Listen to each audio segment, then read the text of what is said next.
ಸುದ್ದಿಗಾಗಿ ಸಿದ್ದು ನ್ಯೂಸ್.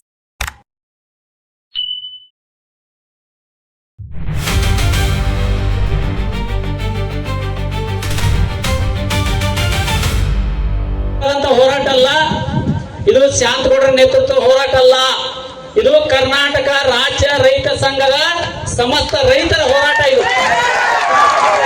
ನನ್ನ ಹೋರಾಟ ಅಲ್ಲ. ಇದು ನಾನು ಕೇವಲ ನಿಮ್ ಜೊತೆಗಿದ್ದೇವೆ ಅಷ್ಟೇ. ಇವತ್ತು ಯಾಕೆ ಈ ಹೋರಾಟ ಮಾಡುವಂತ ಪರಿಸ್ಥಿತಿ ಬಂದಿದೆಯಪ್ಪ ಅಂತಂದ್ರೆ, ನಾವು ಇವತ್ತು ನಮ್ಮನ್ನೆಲ್ಲವನ್ನ ರಕ್ಷಣೆ ಮಾಡಲಿಕ್ಕೆ, ನಮ್ಮ ಕೆಲಸಗಳನ್ನ ನೋಡ್ಲಿಕ್ಕೆ ಯಾರು ನೇಮಕ ಮಾಡಿದ್ದೀವಿ? ಒಬ್ಬ ಚಾಕ್ರಿ ಆಳನ್ನ ನೇಮಕ ಮಾಡಿದ್ದೀವಿ. ಚಾಕ್ರಿ ಆಳ ಅಂತ ಕರಿತೀವಿ ನಾವು. ನಾವು ನಂಜುಂಡ ಸ್ವಾಮಿಯವರು ಹೇಳಿದಾರಂತ, ನಮ್ಮ ಗುರುಗಳು ಹೇಳಕತ್ತಿದ್ರು, ಅವ್ರು ಹೇಳಿ ನಾ ಹೇಳಕತ್ತೀನಿ. ಅವ್ರಿಗೆ ತಿಂಗಳಿಗೆ 3 ಲಕ್ಷ ಪಗಾರ ಕೊಟ್ಟಿದ್ದೀವಿ, ಕಾರ್ ಕೊಟ್ಟಿದ್ದೀವಿ, PN ಕೊಟ್ಟಿದ್ದೀವಿ, ಮನೆ ಕೊಟ್ಟಿದ್ದೀವಿ, ಬೆಂಗಳೂರಿನಾಗ ಎಲ್ಲ ಕೊಟ್ಟಿದ್ದೀವಿ. ಯಾಕಂದ್ರೆ ಬೆಂಗಳೂರಿಗೆ ಹೋಗಿ ನಾವೆಲ್ಲ ಕೆಲಸ ಮಾಡಕ್ ಆಗಲ್ಲಪ್ಪ. ನಾವು ಮಾಲಕರು, ಈ ತಾಲೂಕಿನ ಮಾಲಕರು. ನಾವು ಮಾಲಕರು ಒಬ್ಬ ಚಾಕ್ರಿ ಆಳನ್ನ ನೇಮಕ ಮಾಡಿದೀವಿ, ಅವ್ನು MLA ಅಂತ ಕರಿತೀವಿ. ಅವ್ರು ನೋಡ್ಬೇಕು, ಈ ಆಡಳಿತ ವ್ಯವಸ್ಥೆಯಲ್ಲಿ ಅಧಿಕಾರಿಗಳೆಲ್ಲ ನಾವು ಸೇವಕರು. ನಮ್ಮ ಕೆಲಸ ಮಾಡಕ್ಕನೆ ನಾವು ಅವ್ರಿಗೆ ಪಗಾರ ಕೊಡ್ತಾ ಇದೀವಿ. ಮಾಲಕರು ಯಾರು? ನೀವು ಮಾಲಕರು. ಮಾಲಕರು ನೀವು. MLA ಮಾಲಕರಲ್ಲ, ಅಧಿಕಾರಿಗಳು ಮಾಲಕರಲ್ಲ, ನೀವು ಮಾಲಕರದಿರಿ. ಇವತ್ತು ನಮ್ಮ ಏನು ಮೇನ್ ಆಳ ನೇಮಕ ಮಾಡಿದೇವಲ್ಲ, ಅವರು ಸರಿಯಾಗಿ ಕೆಲಸ ಮಾಡೋದಕ್ಕೆ ಇವತ್ತು ಮಾಲಕರು ಬಂದು ನೀವು ಕೇಳಾಕತ್ತಿದ್ರಿ. ಮಾಲಕರು ನೀವು ಕೇಳಾಕತ್ತಿದ್ರಿ.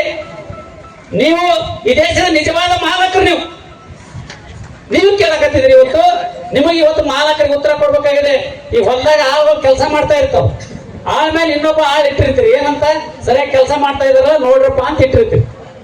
ಯಾಕಂದ್ರೆ ನೀವು ಈ ದಿನ ಹೊಲಕ ಹೋಗಿರಲ್ಲ, ಹಂಗ ಈ ದಿನ ಕ್ಷೇತ್ರದ ನೋಡೇ ಇಲ್ಲ ಏನಾಗ್ಯದ ಅಂತ ಹೇಳಿ ನೀವು. ಈಗ ನಿಮಗೆ ಈಗ ಎಚ್ಚರ ಆಗ್ಯದ, ಈಗ ಹೋಗಿ ನೋಡಕತ್ತೀರಿ. ಕುಡಿಯಕ್ ನೀರಿಲ್ಲ, ಅದು ಇಲ್ಲ, ಇದು ಇಲ್ಲ ಅಂತ ಈಗ ನೋಡಕತ್ತಿದ್ರಿ. ನೀವು ಅವಾಗ ಚೆಕ್ ಮಾಡ್ಕೊತಿದ್ರೆ ಈ ಸಮಸ್ಯೆ ಬರ್ತಿದ್ದಿಲ್ಲ. ನೀವು ಚೆಕ್ ಮಾಡೋ ಕೆಲಸ ಮಾಡಿಲ್ಲ, ಅದಕ್ಕೆ ಇವತ್ತು ಈ ಪರಿಸ್ಥಿತಿ ಬಂದಿದೆ. ಅದಕ್ಕೆ ಇಲ್ಲಿ ಯಾರು ಅಧಿಕಾರಿಗಳಾಗಲಿ ಜನಪ್ರತಿನಿಧಿಗಳು ನಮ್ಮ ನಾಯಕರಲ್ಲ. ನಾವು ನಿಜವಾದಂತ ಪ್ರಭುಗಳು, ನಾವು ಮಾಲೀಕರು, ಅವರು ನಮ್ಮ ಸೇವಕರು. ಇದನ್ನ ಮೊದಲು ನಾವು ಅರ್ಥ ಮಾಡ್ಕೋಬೇಕು. ಅದರ ಜೊತೆಗೆ ನಾವೆಲ್ಲ ರೈತರು ಹೆಂಗಿರ್ಬೇಕಪ್ಪ ಅಂತಂದ್ರೆ ಒಗ್ಗಟ್ಟಾಗಿರ್ಬೇಕು ಮತ್ತು ಅಧಿಕಾರಿಗಳಿಗೆ ಮೊದಲು ಗೌರವ ಕೊಡ್ಬೇಕು. ಗಳಿಸಿ ಏನೆಲ್ಲ ತಗೊಂಡು ಹೋಗ್ತಾರನು? ಏನ್ ನಮ್ಮ ಅಪ್ಪ ಭಾಳ ಗಳಿಸಿಟ್ಟಾರಂತ ಇಟ್ಕೋತಾರ ಮನೆಗೆ? ಇಟ್ಕೊಳ್ಳಲ್ಲ. 4 ದಿನ ಇಟ್ಕೋತಾರ, 8 ದಿನ ಇಟ್ಕೋತಾರ. 8 ದಿನ ಇಟ್ಕೊಳಂಗಿಲ್ಲ, 8 ತಾಸು ಇಟ್ಕೋಬೇಕಾದ್ರೆ ಮೊದಲು ಮಾಡಿ ಹೋಗಿರ್ತಾರೆ. ಹೌದಿಲ್ಲ? ಅದಕ್ಕೆ ನಾನು ಹೇಳಕತ್ತಿದ್ದೀನಿ, ಇವತ್ತು ಪ್ರಾಮಾಣಿಕವಾಗಿ ಸೇವೆ ಮಾಡಬೇಕಾಗಿದೆ. ಅದಕ್ಕೆ ಈ ವೇದಿಕೆ ಮೂಲಕ ಎಚ್ಚರಿಕೆ ಕೊಡಕ್ ಬಯಸ್ತೀನಿ. ಇನ್ನು ಮುಂದೆ ರೈತರು ಮುಕ್ತರಿಲ್ಲ. ಇನ್ನು ಮುಂದೆ ಎಲ್ಲಾ ರೈತರು ಜಾಗೃತರಾಗಿದ್ದಾರೆ, ಒಂದಾಗಿದ್ದಾರೆ. ಯುವಕರು ಕೂಡ, ಅವ್ರ ಮಕ್ಕಳು ಕೂಡ ಇವತ್ತು ಅಗ್ರಿಕಲ್ಚರ್ ಬಂದಿದ್ದಾರೆ. ಇನ್ನು ಮುಂದೆ ಮೋಸ ಮಾಡ್ಲಿಕ್ಕೆ ಕರ್ನಾಟಕ ರಾಜ್ಯ ರೈತ ಸಂಘ ಬಿಡಂಗಿಲ್ಲ ಅನ್ನುವಂತ ಮಾತನ್ನು ನಾವೇನು ಬಿಡಂಗಿಲ್ಲ. ಈ ದಿನ ಏನಾಯ್ತು, ಹಾಳಾಗಿ ಹೋಗ್ಲಿ, ಬಿಟ್ಬಿಡ್ರಿ. ಹಿಂದಿನ ಬಿಟ್ಬಿಡ್ರಿ, ಆಯ್ತಪ್ಪ, ಇವತ್ತು ಬಿಟ್ಬಿಡು. ಇನ್ ಮುಂದಾರ ಸುತ್ತಾಬೇಕಲ್ಲ, ಎಲ್ಲ ಸುತ್ತಾಬೇಕಿಲ್ಲ. ಇನ್ ಮುಂದಾರ ಹಿಂದೆ ಯಾರು ತಿಂದು ಹೋಗಿರಿ, MLA ತಿಂದ್ರು, ಅವ್ರು ತಿಂದ್ರ, ಯಾರು ತಿಂದ್ರ, ಯಾರು ತಿಂದು ಹೋಗ್ಯಾರ ಬಿಟ್ಬಿಡು. ಇನ್ ಮುಂದಾರ ಸುತ್ತಾಬೇಕಲ್ರಿ. 8 ದಿನ ಅಂತ ಹಿಂಗೆ ಇರೋದು ನಾವು. ಅದಕ್ಕ ಇವತ್ತು ಕುಡಿ ನೀರಿನ ಶುದ್ಧ ಆಗ್ಬೇಕು. ಅದರ ಜೊತೆಗೆ 10 RO ಪ್ಲಾಂಟ್ಗಳನ್ನ ಮಾಡಿದ್ವಿ. ಪಂಚಾಯತಿ ವ್ಯಾಪ್ತಿಯಲ್ಲಿ 10 RO ಪ್ಲಾಂಟ್ಗಳು ಏನದಾವಲ್ಲ, ಆ 10 RO ಪ್ಲಾಂಟ್ಗಳು ಯಾಕೆ ಚಲೋ ಆಗ್ಲಿಲ್ಲ? ಅದು ಯಾವ ಇಲಾಖೆಯಿಂದ ಮಾಡಿದ್ರಿ? ಅದಕ್ಕೆ ಎಷ್ಟು ರೊಕ್ಕ ಖರ್ಚು ಮಾಡಿರಿ? ಮತ್ತೆ ಆ ಗುತ್ತಿಗೆದಾರನಿಗೆ ಎಷ್ಟು ವರ್ಷ ಮೇಂಟೆನೆನ್ಸ್ ಇದೆ? ಅವ ಯಾಕೆ ಮಾಡ್ಲಿಲ್ಲ? ಮತ್ತೆ ಅದರೊಳಗೆ ನಿಮ್ ಪಾತ್ರ ಏನಿದೆ? ಅವ ಮೇಂಟೆನೆನ್ಸ್ ಮಾಡ್ಲಿಲ್ಲಪ್ಪ ಅಂದ್ರೆ ಅದು ಸರಿಯಾಗಿ ವರ್ಕ್ ಮಾಡ್ಲಿಲ್ಲ ಅಂತ ನೀವ್ಯಾಕೆ ಬಿಲ್ ಮಾಡಿದ್ರಿ? ಅದು ಹೇಳ್ಬೇಕು ಅಧಿಕಾರಿಗಳಿಗೆ. ಬಿಲ್ ಮಾಡ್ಬಾರ್ದಿಲ್ರಿ. ಮತ್ತೆ